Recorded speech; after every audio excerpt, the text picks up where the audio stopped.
கர்த்தருடைய பரிசுத்த நாமத்திற்கு ஸ்தோத்திரம்.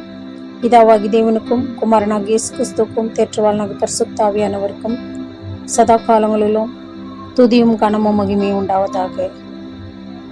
இந்த புதிய ஆண்டிலே நாம் தியானிக்க போகிற வேத பகுதி தீத்து 2ஆம் அதிகாரம் வசனங்கள் 11 முதல் 15 வரை. இந்த தியானத்தின் தலைப்பு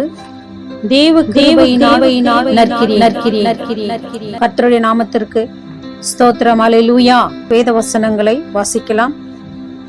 ஏனெனில் எல்லா மனுஷருக்கும் ரட்சிப்பை அளிக்கத்தக்க தேவ கிருபையானது பிரசன்னமாகி நாம் அவபக்தியையும் லௌகீக இச்சைகளையும் வெறுத்து தெளிந்த புத்தியும் நீதியும் தேவ பக்தியும் உள்ளவர்களாய் இவ்வுலகத்திலே ஜீவனம் பண்ணி நாம் நம்பி இருக்கிற ஆனந்த பாக்கியத்துக்கும் மகா தேவனும் நமது இரட்சகருமாகிய இயேசு கிறிஸ்துவினுடைய மகிமையின் பிரசன்னமாகுதலுக்கு எதிர்பார்த்து கொண்டிருக்கும்படி நமக்கு போதிக்கிறது.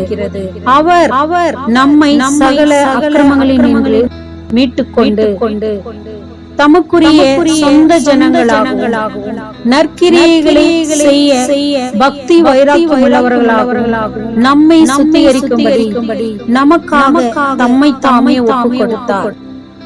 இவைகளை பேசி போதித்து சகல அதிகாரத்தோடும் கடிந்து கொள். ஒருவனும் அசட்டை பண்ண இடம்படாதிருப்பாயாக. ஆமென். ஹல்லேலூயா. இந்த வேத பகுதியிலே அப்போஸ்தலனாகிய பவுல் தீத்துவுக்கு சில அறிவுரைகளை கூறுகிறார். தீத்து கிரேத்தா தீவில் இருக்கிற சபையிலே மூப்பர்களையும் ஏற்படுத்தும்படியாக அறிவுறுத்தப்பட்டு அந்த இடத்துல இருக்கும் பொழுது, நீ அந்த இடத்திலே தேவ வசனத்தை எப்படியாக போதிக்க வேண்டும், தேவ வசனம் எப்படியா இருக்கிறது என்பதை தெளிவாக அவருக்கு அறிவுரைகளை 1ஆம் அதிகாரத்துல கூறுகிறார். அதே போல நீ நியமிக்கிற ஒரு உக்ரானத்துவக்காரன் எப்படி இருக்க வேண்டும் என்று அவருக்கு சொல்லி அப்படிப்பட்டவர்களை அந்த இடத்துல நியமிப்பாயாக என்று சொல்லப்படுகிற ஒரு காரியத்தை நாம் பார்க்கிறோம். இந்த இடத்துல எல்லா மனுஷருக்கும் ரட்சிப்பை அளிக்க தக்க தேவ கிருபையானது பிரசன்னமாகி என்று எல்லா மனுஷருக்கும் ரட்சிப்பு வேண்டும். அந்த ரட்சிப்பு எதினால் பெற்றுக்கொள்ள முடியும் என்றால் தேவ கிருபையினால் மாத்திரமே பெற்றுக்கொள்ள முடியும். நம்மளுடைய சுய காரியங்களின் நிமித்தமாக அல்ல, நம்மளுடைய சுய முயற்சியினால் அல்ல, தேவ கிருபையினாலும் அந்த கிருபை நமக்கு பிரசன்னமாகுதலின் மூலமாகவும் நாம் ரட்சிப்பை பெற்றுக்கொள்ள முடியும். எல்லா மனுஷருக்கும் அப்படிதான் முடியும் என்பதை இந்த இடத்துல பவுல் தீத்து மூலமாக கூறுகிறார். அது மாத்திரம் அல்லாதபடி நாம் அந்த ரட்சிப்பை, அந்த தேவ கிருபையை, அவர் பிரசன்னமாகுதலை பெற்றுக்கொள்ள வேண்டும் என்றால் எப்படி இருக்க வேண்டும் என்று சொல்லுகிறார். அவபக்தியை விட்டு விடுகிறவர்களாக இருக்க வேண்டும்.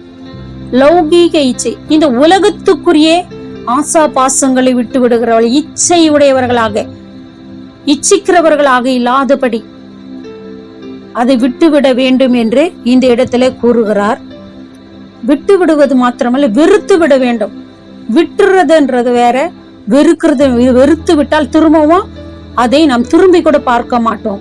அப்படி இருக்க வேண்டும் என்று இந்த இடத்துல இந்த வசனத்தின் மூலமாக தீத்துவுக்கு கூறுகிறார். அது போல அது மாத்திரமல்ல, தெளிந்த புத்தி உள்ளவர்களாய் இருக்க வேண்டும் என்று. அந்த தெளிந்த புத்தி என்பது இடரல் அடையாமல் இருப்போம். இதுவா அதுவா என்று இல்லாதபடிக்கு ஒரு கான்பிடென்டான தீர்க்கமான முடிவை எடுக்கிறவர்களாக, தெளிந்த புத்தியுள்ளவர்களாய் இருக்க வேண்டும். நீதியும் தேவ பக்தி உள்ளவர்களாய் இவ்வுலகத்திலே நாம் ஜீவிக்கிறவர்களாய் இருக்க வேண்டும். தேவ பக்தி நமக்கு இருக்க வேண்டும். அது எப்படி இருக்க வேண்டும்? தேவனுக்கு முன்பாக நீதியுள்ளதாய் இருக்க வேண்டும். இந்த உலகத்திலே நாம் ஜீவிக்கிற ஜீவியம் அது தேவனுக்கு பிரியமுள்ளதாக இருக்க வேண்டும். அவர் நீதியுள்ள தேவனாய் இருக்கிறபடியினால் நம்மிடத்தில் அவர் அதை எதிர்பார்க்கிறார். அவர் கிருபை இந்த உலகத்தில் இருக்கிற காரியங்களை விட மிகவும் பெரியது. அவர் பிரசன்னத்தை நாம் காண வேண்டும், அவர் மகிமையை நாம் காண வேண்டும், அந்த கிருபையை பெற்றுக்கொள்ள வேண்டும் என்றால் நாம் இந்த காரியங்கள், லௌகிக இச்சை, இவைகளை எல்லாம் அவபக்தியை விட்டுவிடும். பக்தி இல்லாத ஒரு வாழ்க்கை வாழ்ந்தால் தேவனுடைய கிருபையை நாம் பெற்றுக்கொள்ள முடியாது என்பதை இந்த இடத்துல ஆணித்தரமாக கூறியிருக்கிறார். அல்லேலூயா. நான் நம்பி இருக்கிற ஆனந்த பாக்கியத்துக்கு 13ஆம் வசனத்துல சொல்லப்பட்டிருக்கிறது.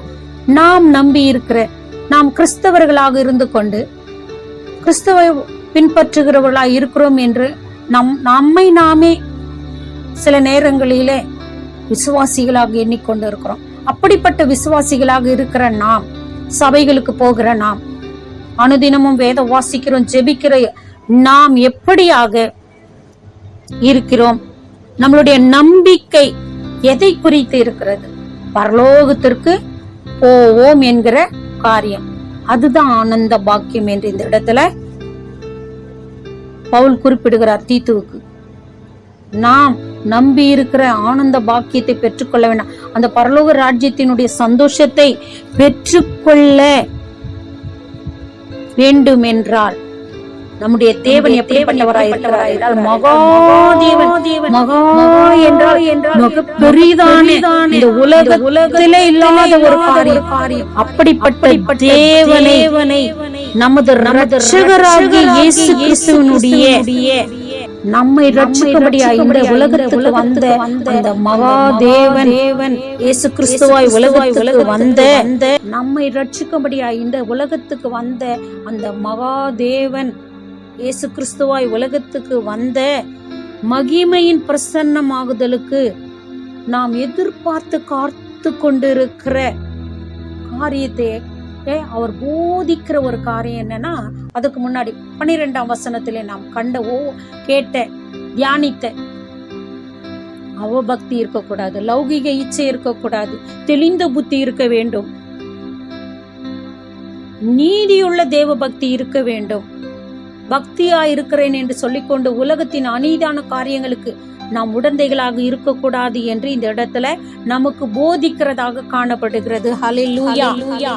அடுத்ததாக, அவர் நம்மை சகல அக்கிரமங்களினின்று மீட்டுக்கொண்டு உலகத்துக்கு வந்த அந்த மகாதேவன் இயேசு கிறிஸ்து இரட்சகர் நம்மை மீட்டுக்கொண்டு அக்கிரமங்களினின்று மீட்டுக்கொண்டவர், தமக்குரிய சொந்த ஜனங்களாக அவருக்கு மாத்திரமே நாம் சொந்தமா இருக்க வேண்டும். இந்த உலகத்துக்கு நாம் சொந்தங்களா இருக்கக்கூடாது, உலகத்துக்குரியவர்களாக இருக்கக்கூடாது என்று சொல்லி நம்மேல் அவர் ஒரு திட்டம் வைத்திருக்கிறபடியினாலே நம்மை மீட்டுக்கொண்டு நற்கிரியைகளை செய்ய பக்தி வைராக்கியம் உள்ளவர்களாகவும் நம்மை சுத்திகரிக்கும்படி நமக்காக தம்மை தாமே ஒப்பு கொடுத்த அவர், அவருடைய வார்த்தைகள், அவருடைய சத்திய வசனங்கள், அவருடைய போதனைகளின்படி நாம் நடக்கிறவர்களாக இருக்க வேண்டும். இந்த உலகத்திலே நாம் வாழ்கிற வாழ்க்கை தேவனுடைய சொந்த ஜனம் என்பதை மற்றவர்களுக்கு சாட்சியாக நாம் காட்ட வேண்டும் என்று இந்த இடத்துல அப்போஸ்தலனாகிய பவுல் தீத்துவுக்கு திட்டவட்டமாக கூறுகிறார். நீ அப்படி நடந்து கொள்ளும் பொழுது, நீ கிறிஸ்துவனுடைய சொந்த ஜனமாய் இருக்கும் பொழுது நீ சும்மா இருக்கக்கூடாது.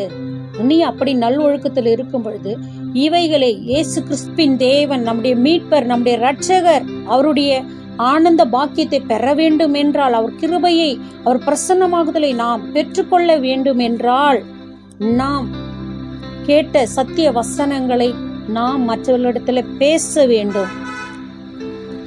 இயேசு கிறிஸ்துவை நாம் மற்றவர்களிடத்துல பேச வேண்டும். அதன் பிறகு சபைகளிலும் நம்மளுடைய குடும்பங்களிலும் அவரை குறித்து மற்றவர்களுக்கு, நாம் நம்முடைய விசுவாசிகளுக்கு, நம்மளுடைய அறியாத ஜனங்களுக்கு அவரை போதித்து சகல அதிகாரத்தோடும் கடிந்து கொள்ளுகிறவர்கள், யார் தவறு செய்கிறார்கள், அது யாரா இருந்தாலும் தவறு என்றால் அதை சொல்லுவதற்கு தயங்காதபடி, சத்திய வழியை விட்டு விலகி போகிற அனிதத்தின் வழிக்குள் நடந்து போகிறவர்களை நாம் கடிந்து கொள்ளுகிறவர்களாக தைரியமாய், நாம் ஒழுக்கமுள்ளவர்களாய் நடக்கும் பொழுது தைரியத்தோடு தவறு செய்கிறவர்களை கடிந்து கொள்ள முடியும். அப்பொழுது தான் ஒருவனும் உன்னை அசட்டை பண்ண முடியாது. அதற்கு நீ இடம் கொடாத, அசட்டை பண்ணுவதற்கு நீ இடம் கொடாதே என்று சொல்லி இந்த இடத்துல தீத்துவிற்கு திட்டவட்டமான ஒரு போதனையை, அறிவுரையை அப்போஸ்தலனாகிய பவுல் இந்த இடத்துல கூறியிருக்கிறார். இந்த போதனைகள் எல்லாம் ஒரு பொறுப்புல இருக்கிற தீத்து அந்த இடத்துல, அந்த கிரேத்தா தீவில் இருக்கிற சபையில இருக்கிற மக்களுக்கு அவன் மாதிரியாக இருக்க வேண்டும். ஏனென்றால் தீத்து 2ஆம் அதிகாரம் 8ஆம் வசனத்திலே இந்த காரியத்திற்காகத்தான் இத்தனை போதனைகளை அவர் தீத்துவுக்கு கூறுகிறார்.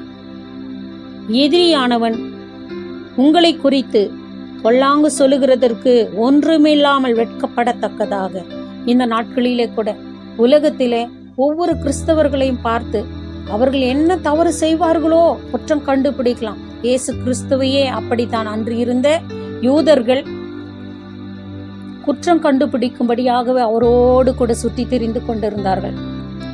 வேத பாரகர் பரிசேயர் அவர் எங்கு சென்றாலும் எந்த நன்மைகளை செய்தாலும் பாவம் இல்லாத அவருக்கே இந்த நிலைமை என்பது. இந்த பூமியிலே கிறிஸ்தவர்கள் என்ற பெயரிலே நாம் எந்த நிலைமையில இருக்கிறோம் என்பதை உணர்ந்து மற்றவர்கள் நம்மை பொல்லாங்கு சொல்லுகிறதற்கு ஒன்றும் இல்லை என்று சொல்லுகிற அளவுக்கு நாம் நடந்து கொள்ளுகிறோமா என்று யோசித்து அந்த விதமான காரியம் இல்லை என்று அப்படி குற்றம் கண்டுபிடிக்க வேண்டும் என்று வருகிறவர்கள் வெட்கப்படத்தக்கதாக நம்மளுடைய ஒழுக்கத்திலே நாம் மற்றவர்களுக்கு உபதேசிக்கிற உபதேசத்திலே எந்த விதமான குற்றம் கண்டுபிடிக்காதவர்களாகவும் விகற்பம் இல்லாதவன் நல்லொழுக்கம் உள்ளவர்களாகவும் குற்றம் பிடிக்கப்படாத ஆரோக்கியமான வசனத்தை பேசுகிறவர்களுமாக நாம் இருக்க வேண்டும் என்று இந்த இடத்துல வேத வசனம் தெளிவாய் சொல்லப்பட்டு இருக்கிறது. தேவனுடைய வார்த்தைகள் நம் வாயில இருக்கும் பொழுது, நாம் தேவனுக்கு பயந்து நடக்கும் பொழுது, தேவ கிருபையும் அவர் பிரசன்னமாகுதலையும் இந்த பரலோகத்தின் ஆனந்த பாக்கியத்தை பெற்றுக்கொள்ளவும் தேவன் நம்மை தகுதிப்படுத்துகிறவராய் இருக்கிறார். இந்த நாளிலே அந்த பாக்கியத்தை பெற்றுக்கொள்ள நமக்கு தேவன் அளிக்கிற இந்த திருவசன போதனைகள் நமக்கு உபயோகமா இருக்கும் என்று விசுவாசிக்கிறேன். ஆமென், அல்லேலூயா. அப்படி செய்ய ஆண்டவர் ஆமே கிருபை செய்வார். ஆமென், அல்லேலூயா.